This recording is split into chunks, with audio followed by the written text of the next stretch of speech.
Morning, good evening, good afternoon. May Jesus Christ bless you. Leave my glasses on. It's 1:45 and it's actually hot. We've broken 30 degrees. I know it doesn't sound like much, but where I live, that's enough to start setting droughts off. Anyway, I want to have a conversation today about the harvest and how there's so few harvesters. The reapers that are awaiting, the prize to reap. And just, there's such a parallel that I want to put a sharp line down, there's a sword there that we're going to walk on here. And you've got to grab it. You really do have to grab it, because God's people understand the exact principle of what I'm going to be talking about next. And see, the problem with being successful is beyond being successful being like a way of life, being a lifestyle. Half the damn problem you've got is you have to become established in order to be able to be successful. You have to become established in order to be able to reap your harvest. You have to become established in order to be able to make decisions about opportunities that present themselves. And without being established, you just don't see opportunities present themselves for what they are when you need them to present themselves. So, when God blesses you, don't be surprised if that blessing means hard work. And I think this needs to be hit on really hard right now, because I know that even the Christian community, I'd hate to say it, is they're guilty of this. I mean, this is just, humans are guilty of this in general because humans just aren't bloody industrious. Yeah? And I kind of feel like there's a few things you've got to do just to be able to say you've lived, right?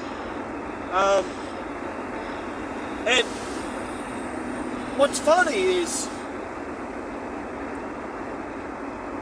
a lot of the stuff I'm talking about, they would have done it in biblical times as just normal everyday stuff. And it doesn't need to be anything to do with biblical times or the church or Christ or anything else. None of that matters. It's just, there are some things you've got to do, or some things it would be worth your while doing, just to sort of get a feel for what is life all about, right? Because what the general consensus is for mankind when it comes to blessings is sit back like a baby and have it handed to you. And this is a problem. And you wonder why people aren't successful, because they're just waiting for the lotto. Yeah, no. Oh, I'm going to get me lottery ticket next week, it's just a part of it. And I've got big plans here, give me 3 years and I'm going to win. And I'll be a millionaire and I'll retire happily. But so what they're doing though is they're waiting for the millions to come. You know what I mean? And then when they get the millions, well, they're not established, they're not prepared to be able to cope with the fact that they've got the millions. That millions, it was a crop, it was a harvest, it's just been handed to you, but what do you do with it now? Your bandwidth, psychologically, wasn't prepared to cope with what it is that you've just received. See, there is a reason why God does the works. For example,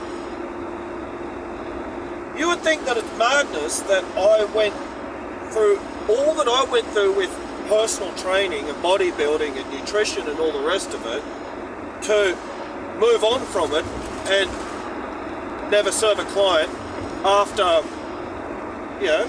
I think I got to the point where I just realised that it's pointless training anyway, but what I didn't realise is the personal training aspect of it, it wasn't for anyone else other than me.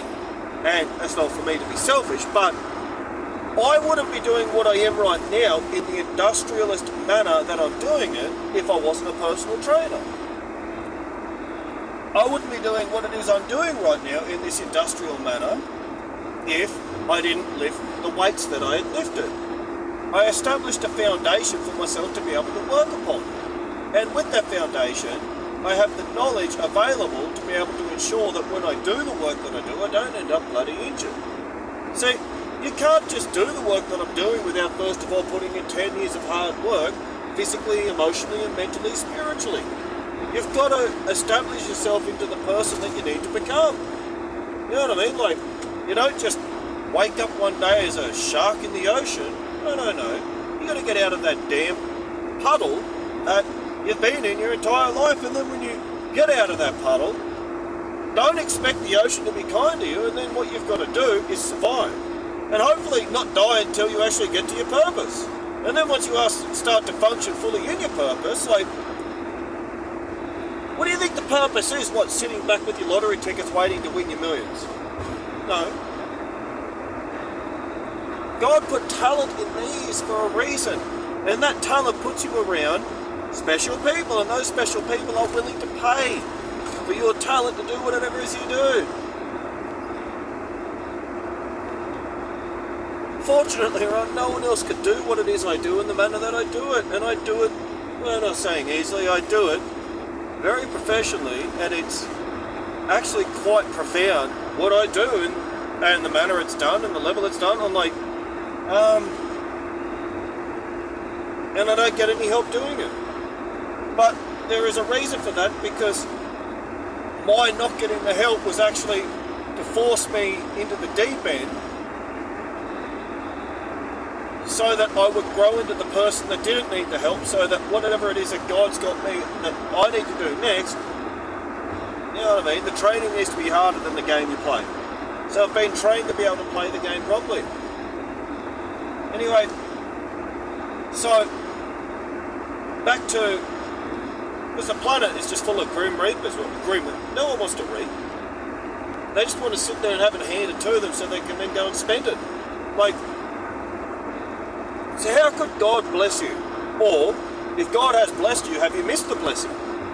And if you've missed the blessing, is it because you weren't established to be able to see what the blessing was, right? So,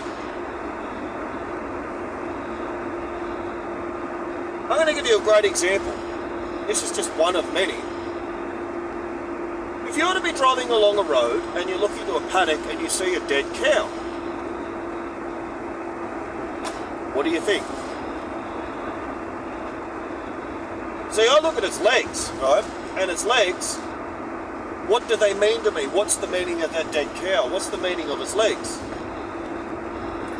The meaning to me is that was a lost opportunity, and if I'd got there before the damn thing had died, that's a babysitter. How are the legs of a cow a babysitter? Well, I've got big dogs, and there's nothing that keeps a dog happier, not just with you, but with themselves in general. It keeps them entertained than bones. And there's nothing more expensive than bloody bones nowadays. And you go to the shop and they make these stupid toys and stuff up, which are like $4 or $5 each, where, you know, animals die every day. And if you can keep an eye on it, look, there's a little bit of something in that as well. I'll just explain it quickly. The second the heart stops pumping blood through the body, you've got, on a hot day, 45 minutes at best. So if it's something big, you may have missed your opportunity. I got handed an opportunity the other day, a bull. Look, I got him at just the right time. And it's too hot to have butchered the whole animal, because, Christ, I'd have to be honest with you, if I was to do the whole thing, it may have taken me 2 days to do him. And that's just being rough, cutting out chunks. Because the carcass, God, there's a lot of meat in that bloody thing. I'm not talking about the legs, I'm talking the carcass. You wouldn't think it, but there's a lot of meat in it. Anyway, so I took his legs. And when I took his legs, luckily on the day that I did it, it was at the end of the day, and just after I took them, I chucked them into the bucket of the machine I was driving. The weather started to cool down, and then I got them into the vehicle, and then I'm driving home and I've got it aerating in the back, and by the time I get home, I was like, right, so I could still miss an opportunity here. So I was like, well, how am I going to deal with this one? Well, my freezer was empty, so I put all of the legs into the freezer, and I had to actually cut them down because they were too big for the freezer. I've got a 315 litre freezer, like one of those big wide ones. And I put him in the freezer to butcher him today, which is Saturday. And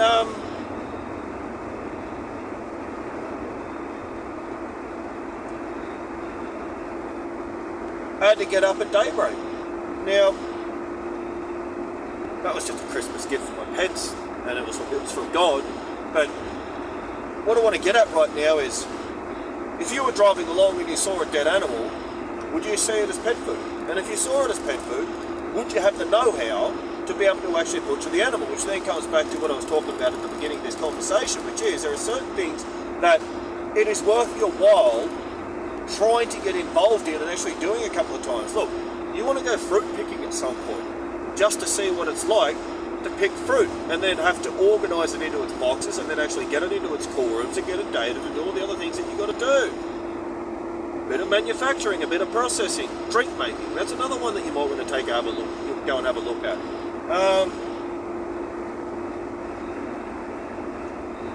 Growing your own vegetables, damn important. Butchering an animal, gutting an animal. That's really important stuff, but it's that important that you want to go out of your way to find out somewhere near you to be able to go, right, even if I can just be of assistance in some way where I can hand them tools, or for me, if I needed help, it would be for someone to bag the meat up as I'm cutting it so the flies don't get all the stuff if it's hot. That's why I don't like doing it in the summer, because back to it in regards to talking about when the blood stops, you've got about 45 minutes in the summer. And so, in regards to that,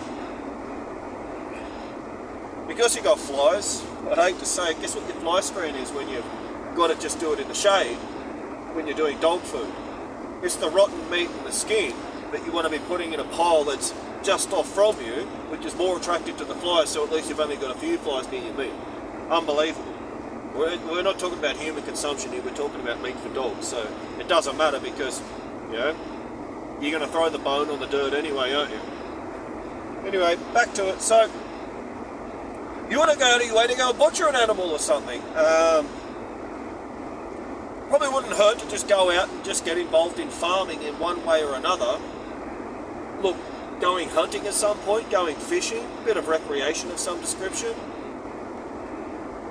It's important to do stuff like that because they're practical skills that give you the common sense that you need to recognise that being successful, for example, you might get jealous at the bloke that caught the biggest fish, or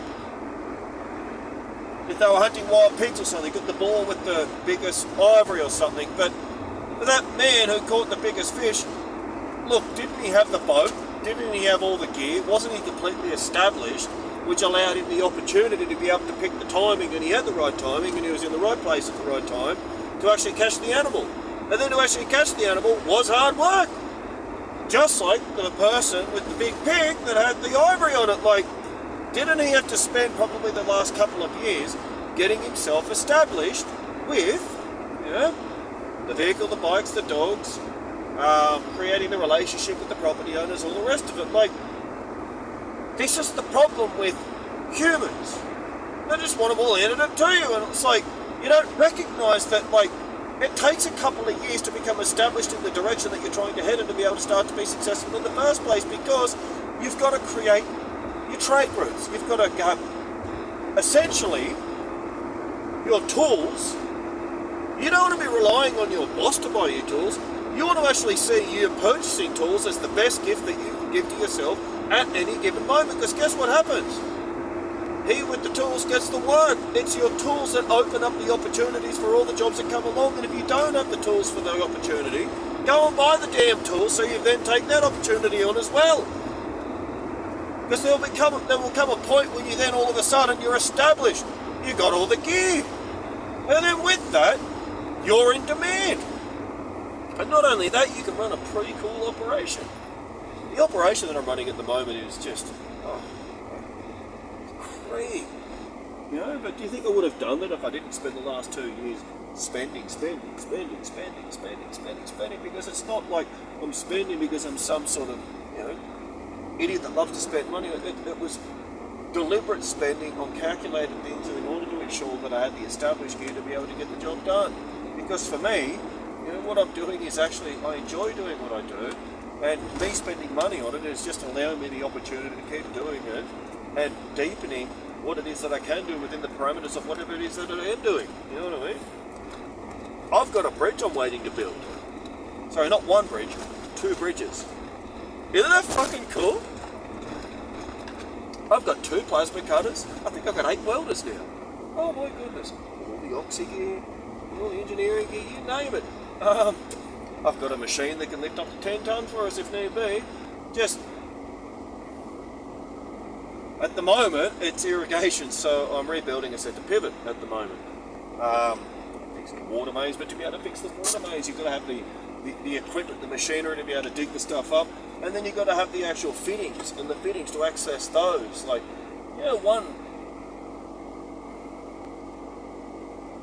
if you get a wraparound, you're lucky. They're about $400 for a 12-inch wraparound.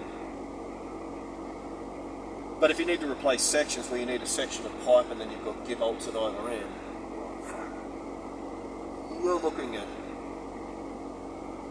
$1,200-1,300 a repair. Not small stuff, but again and again and again, like,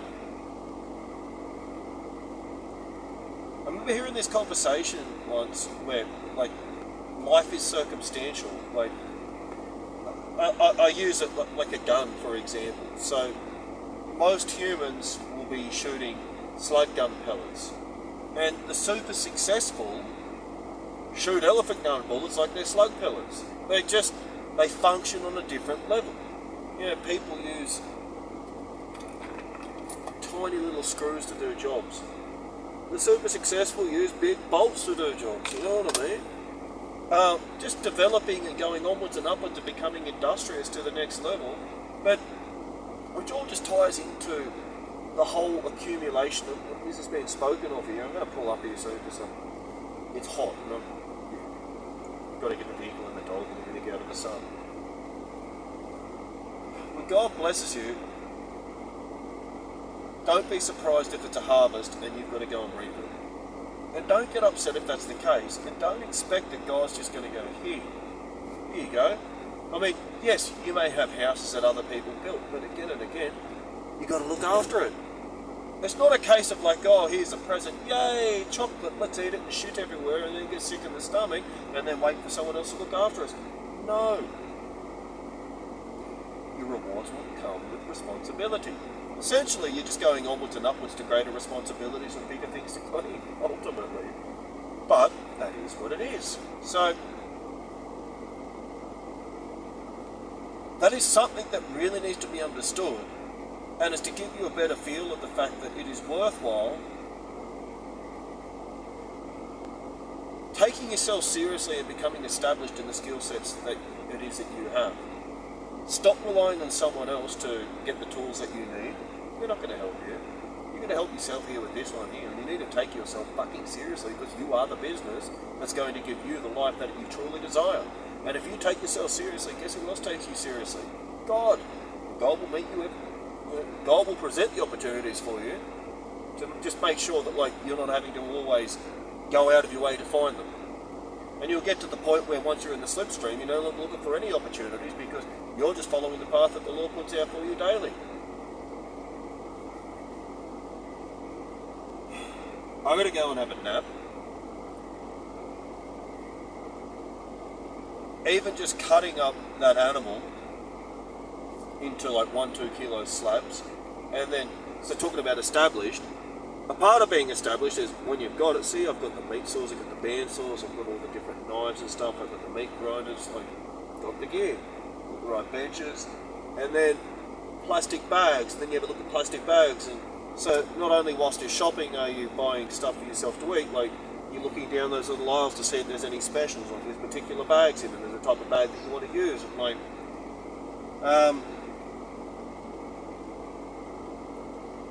the best way that you can fully get the most out of a blessing that God is presenting to you. See, how on earth would you have seen an animal laying there that was on its way out as a blessing? This is how they present themselves when you're established and you've got the gig. So, if you're missing blessings, it's not that they're not there, it's just that you may not be established in what it is that the blessings need to be available for you. So, if that's the case, you've got to do the works. And if you've got to do the works, that's when you've got to throw jealousy in the bin, and you've got to strip yourself naked and go, right, no more how do I look in the mirror, you've got to do self-reflection and actually do the internal work. It's all about the internal work. Narcissists, it's all about self-image. Christ people, it's all about what's going on within. If you're not where you would like to be at, it's time to turn the mirror within and do the self-reflecting. Right.